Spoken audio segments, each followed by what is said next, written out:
नमस्कार, आप देख रहे हैं माटी की आवाज न्यूज और मैं हूं आपके साथ ज्योतिका। आइए रुक करते हैं खबर की ओर। मेरठ के चर्चित नीले ड्रम कांड की आरोपी मुस्कान एक बार फिर सुर्खियों में है।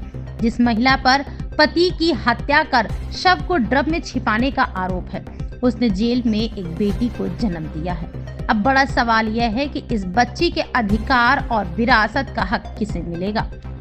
आगे की खबर में बढ़ने से पहले अगर आपने अभी तक हमारे चैनल को सब्सक्राइब नहीं किया है तो उसको अभी कर ले और बेल आइकन को दबाना बिल्कुल न भूले, जिससे कि आपको सभी लेटेस्ट वीडियो के नोटिफिकेशन समय से मिलते रहे। तो चलिए अब बढ़ते हैं खबर की ओर। मेरठ की मुस्कान रस्तोगी, जो नीले ड्रम में पति सौरभ की लाश छिपाने वाले मामले की मुख्य आरोपी है, एक बार फिर चर्चा में है। जेल में बंद मुस्कान ने हाल ही में एक बच्ची को जन्म दिया है, जिसके बाद इस नवजात के अधिकार और भविष्य को लेकर कई कानूनी सवाल उठाए गए हैं। भले ही मुस्कान पर गंभीर आरोप हैं, लेकिन कानून साफ कहता है कि किसी अपराधी के बच्चे को उसके अपराध से नहीं जोड़ा जा सकता। बच्चा चाहे जेल में जन्म ले या अस्पताल में, वह पूरी तरह निर्दोष माना जाता है और उसे हर वह सुविधा और अधिकार मिलता है जो किसी अन्य बच्चे को मिलता है।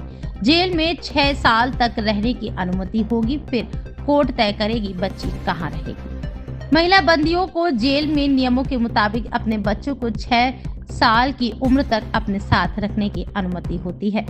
इस दौरान बच्चे की देखभाल, पोषण, स्वास्थ्य और सुरक्षा का जिम्मा जेल प्रशासन पर होता है। 6 साल के बाद कोर्ट तय करता है कि बच्चा किसके पास रहेगा, पिता के परिवार के पास या माँ के रिश्तों के पास, या फिर किसी मान्यता प्राप्त संस्था के पास रहे। क्या मुस्कान की बेटी को संपत्ति में हिस्सा मिलेगा? सबसे अहम सवाल है कि क्या मुस्कान की बेटी को संपत्ति में हिस्सा मिलेगा? कानून के अनुसार बच्चा अपने माता पिता दोनों की संपत्ति पर बराबर का हकदार होता है। मुस्कान का अपराध उसकी बेटी के अधिकार खत्म नहीं करता।